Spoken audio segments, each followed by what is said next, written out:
What if eating less and moving more is the wrong lever to pull? What if the real issue isn't calories alone, but a hormone that decides whether the calories you eat get burned for energy or locked away as fat? That hormone is insulin. And yes, science shows that if you want to reset insulin resistance and accelerate fat loss, timing, sleep, stress, and food composition matter more than many people realize. This video lays out the mechanism, 2 striking examples that reframe the problem, and a 4-part, science-backed routine you can try safely to flip the switch on stubborn fat. Stick with me. I'll give exact windows, food ideas, and safety warnings so you can experiment responsibly. First, 2 simple demonstrations that change how you think about weight. The first is a lab example you can picture as a short animation. Tiny fat cells in a petri dish. Researchers expose those cells to nutrients. When insulin is absent, the cells hardly store fat. They stay relatively empty. Add insulin, and those same cells begin to inflate, storing lipid like balloons. The point isn't that a petri dish proves everything about human bodies, but that this clean experiment isolates a mechanism. Insulin directly causes fat cells to store energy. It's a powerful illustration of cause and effect. Nutrient supply plus insulin equals fat storage. The second example is clinical and equally stark. In people with type 1 diabetes, when insulin is missing because it isn't produced, the body can't get glucose into many cells. Those people can eat a lot and still lose weight, become very skinny, and enter a dangerous state called diabetic ketoacidosis, DKA, if insulin isn't given. That clinical observation shows the opposite side of the coin. Insulin is necessary not only for storage, but for normal cellular fuel use. Neither the petri dish nor the type 1 story is a magic trick that tells you exactly how to treat someone with diabetes or promises a guaranteed outcome. They're mechanistic evidence that places insulin at the center of how our bodies choose to store or burn energy. So what does insulin actually do? Think of insulin as a gatekeeper and a traffic cop at the door of your fat cells. When insulin rises, it opens the gate for storing energy, lipogenesis, and it also raises barricades against fat leaving the cell, inhibiting lipolysis. In plain terms, high insulin tells your body, store energy, do not release fat. Lower insulin tells your body, okay, you can burn stored fat. If your baseline insulin is chronically elevated, your body is biased toward storage and against burning fat. That's insulin resistance. The tissues stop responding efficiently, so the pancreas secretes more insulin to try to get the job done, and the system gets stuck in a high insulin state. That's why some people can cut calories and not lose much weight. Their hormonal context keeps energy locked away. There's a special metabolic window every morning that most people never hear about, the dawn phenomenon. Overnight, several hormones, cortisol, growth hormone, HGH, adrenaline, and glucagon, rise toward morning. These hormones raise blood sugar to prepare you for waking and activity. That's useful, but it also temporarily increases insulin resistance. Imagine your body's sensitivity to insulin being muffled for a couple hours after waking. Your cells need more insulin to clear the same amount of glucose. If you immediately pour sugary coffee and a big starchy breakfast into that environment, you force a larger insulin spike and tell your body to store a lot of energy, right when it's primed to do so. Timing breakfast differently can change that whole sequence. That leads to the practical part, the insulin trick. 4 actionable moves that work together to lower insulin exposure across the day and improve insulin sensitivity. These are not miracle pills. They are behavior and timing changes grounded in physiology. They can help trigger faster fat mobilization for many people when done consistently, and they're safe for most. But if you take insulin or glucose-lowering drugs, consult your clinician before making changes. Part 1. Delay breakfast. Give the dawn window time to settle. Wait roughly 2 hours after waking before eating your first real meal. 2 hours is a minimum. Some people feel better delaying 5 or 6 hours, which naturally creates a time-restricted feeding window. For example, eating only between noon and 6 p.m. The idea is simple. Let the morning surge of cortisol and adrenaline fall. Let insulin sensitivity improve, and then introduce food when your body is more ready to handle it. Practically, that might mean waking up, drinking water, maybe doing light movement, then having your first meal around mid-morning. If you use intermittent fasting language, a 12-8 or 12-6 eating window is commonly used. A 14-10 or 16-8 window is more ambitious and can be effective for some people. But start conservatively. Try 2 hours and see how you feel. If you have diabetes or take medications, coordinate with your clinician before shifting meal timing. Part 2. Prioritize sleep and reduce stress.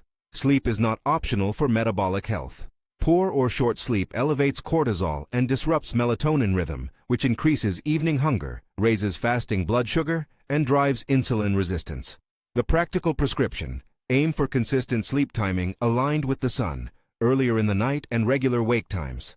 Create a sleep-friendly environment. Dim lights after sunset, limit screens in the hour before bed, and avoid heavy late-night carbs that can disrupt sleep quality. Chronic stress does the same metabolic damage as poor sleep. Reduce stress with simple daily practices: a short evening walk, breathing exercises, or 10 to 20 minutes of low-stakes movement to downshift cortisol. The payoff is lower baseline cortisol, better insulin sensitivity, and fewer hunger spikes. Part 3. Stabilize blood sugar with meal composition. When you do eat, stack your meal around fat, protein, and fiber. Fat and protein slow digestion and blunt glucose spikes. Fiber, especially from non-starchy vegetables, stabilizes the rise even more. That doesn't mean zero carb forever. It means limit refined sugar, sugary drinks, and high-starch processed foods that produce large glucose and insulin surges. Prefer whole foods: fatty fish, eggs, avocados, olive oil, nuts, seeds, non-starchy vegetables, legumes in moderation, and quality proteins like poultry, beef, or tofu. 1 practical plate. Half the plate non-starchy vegetables, 1/4 protein, 1/4 healthy fats and low-starch carbohydrate. For example, spinach salad with grilled salmon, avocado, olive oil, and a handful of roasted root veg. Snacks could be Greek yogurt with nuts and berries, or raw veggies with hummus. These combinations result in smaller, slower insulin responses, which is what you want if your goal is to lower overall insulin exposure and allow fat release. Part 4. Caffeine timing and light pre-meal movement. Caffeine is a multiplier. Coffee can amplify the adrenaline-type response that raises blood sugar in the morning. So if you're insulin resistant, consider delaying strong coffee until about 60-90 minutes after waking. That gives the dawn hormones time to settle and reduces the size of the insulin spike when you finally eat. Movement before eating is another small leverage point. 10-20 minutes of light walking or mobility work uses muscle glucose, improves insulin sensitivity acutely, and makes your first meal less likely to spike insulin. The combo: delay coffee, a short walk, then a fat-protein fiber first meal, is a simple ritual with outsized effects. At this point, you might be asking, how fast can I expect results? Be cautious. Some people see metabolic changes quickly. Days to weeks of reduced fasting insulin, better post-meal glucose curves, and faster loss of water weight and then fat. Others take longer. Genetics, current medications, level of insulin resistance, and existing body composition all affect the timeline. Do not assume guaranteed rapid weight loss. Instead, set a 2-4-week experiment. Track how you feel, monitor energy, hunger, and appetite, and, if possible, use objective data like weight, body measurements, or a glucose monitor to see trends. Safety is critical. If you have type 1 diabetes or are taking insulin or other glucose-lowering medications, do not change medication dosing without talking to your clinician. Changes in meal timing or carbohydrate intake can alter blood sugar and insulin needs. Diabetic ketoacidosis, DKA, is a genuine medical emergency in people who lack sufficient insulin. It's not the same as nutritional ketosis and must be avoided. If you experience nausea, vomiting, abdominal pain, deep rapid breathing, confusion, very high blood sugars, or ketones, seek urgent medical care. The Petri dish and the type 1 examples are mechanistic evidence. They're not instructions for altering prescribed treatment. If you want practical targets to discuss with a clinician or monitor at home, here are approximate ranges used in some metabolic practices. Fasting blood glucose near 85 mg/dL is a healthy target for many, and post-meal, 1 to 2 hours after eating, glucose below about 105 mg/dL is often cited as a marker of good control. These are approximate and individual, so confirm with your healthcare provider and consider professional testing like fasting insulin, HOMA-IR, or continuous glucose monitoring, CGM, if you want precise feedback.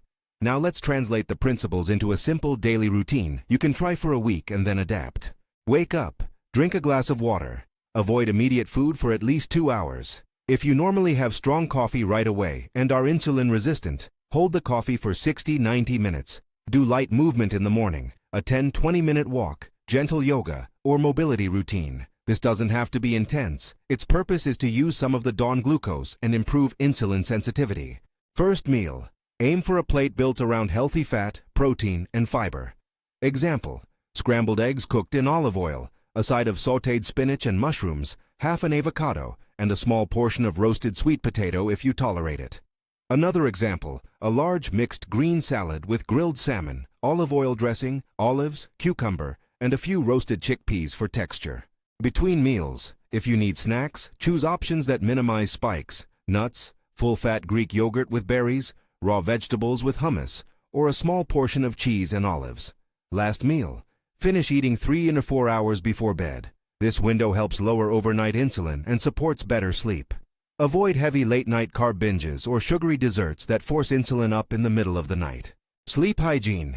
Aim for regular sleep times and 7 to 9 hours nightly.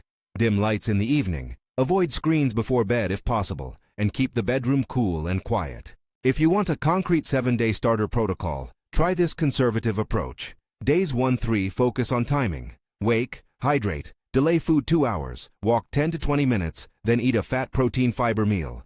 Keep coffee to 1 cup, and try delaying it until after the walk. Days 4-7. Add sleep and stress practices. Set a consistent bedtime 7 nights this week. Add a 10-minute breathing or journaling routine before bed, and keep last meal 3 or 4 hours before sleep. Throughout the week, replace sugary drinks and processed snacks with whole food alternatives. Track your weight, waist measurement, and subjective energy and hunger.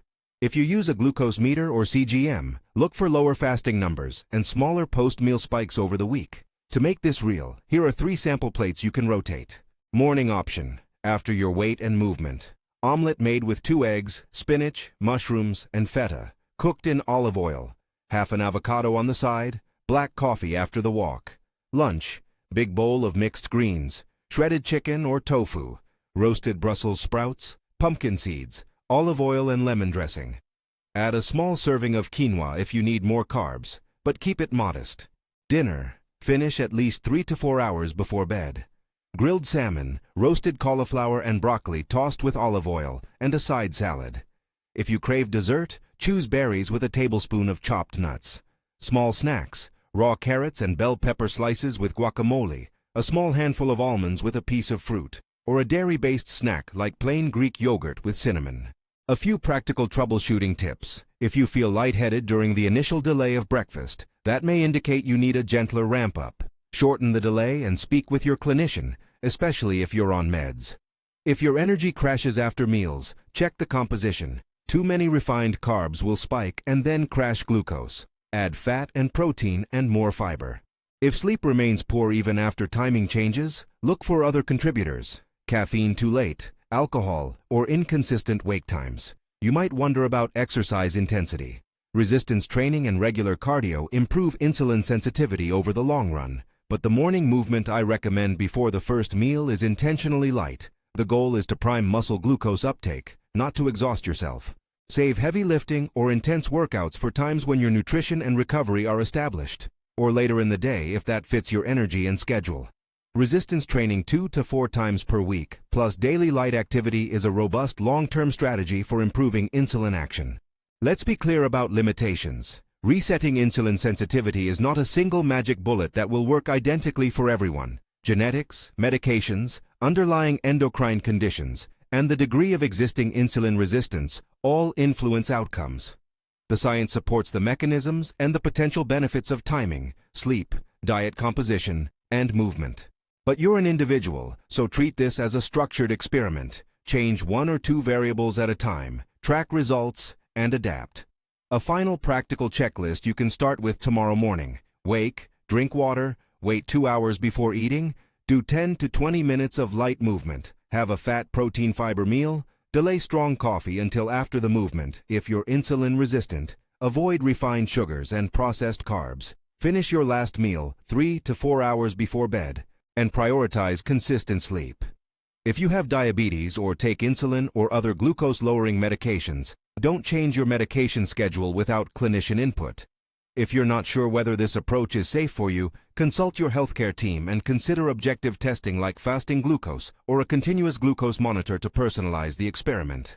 To recap, calories matter, but hormones decide whether those calories are stored or burned. Insulin is the central gatekeeper. Two simple pieces of evidence: inflating fat cells in a lab with insulin and the clinical realities of insulin deficiency, give us the framework. The dawn phenomenon explains why the morning is a sensitive metabolic period. The insulin trick: delay breakfast, prioritize sleep and lower stress, stabilize blood sugar with fat, protein, fiber meals, and time caffeine plus light movement, is a practical science-rooted routine to reduce daily insulin exposure and encourage fat release. Many people experience meaningful changes in energy, hunger, and even body composition when they commit to these habits for a few weeks, while others need more time or medical support. Safety first. Don't change medications without consultation, and respect the differences between type 1 and type 2 diabetes. If this approach resonates, try the routine as a 2 to 4 week experiment. Track your energy, hunger, and data, and share your progress in the comments below. Let's build a community of metabolic health together. Subscribe for more science-backed insights. Try the routine as a 2 to 4 week experiment. Track the data that matters to you, and see whether lowering your insulin exposure via timing, sleep, diet, and movement helps reset your metabolism. You don't have to accept stubborn weight as inevitable. By working with your hormones instead of against them, by timing your food, protecting your sleep, choosing stabilizing meals, and using caffeine and movement strategically, you give your body a better chance to switch from storing to burning. Start small, stay safe, and let the science guide the process.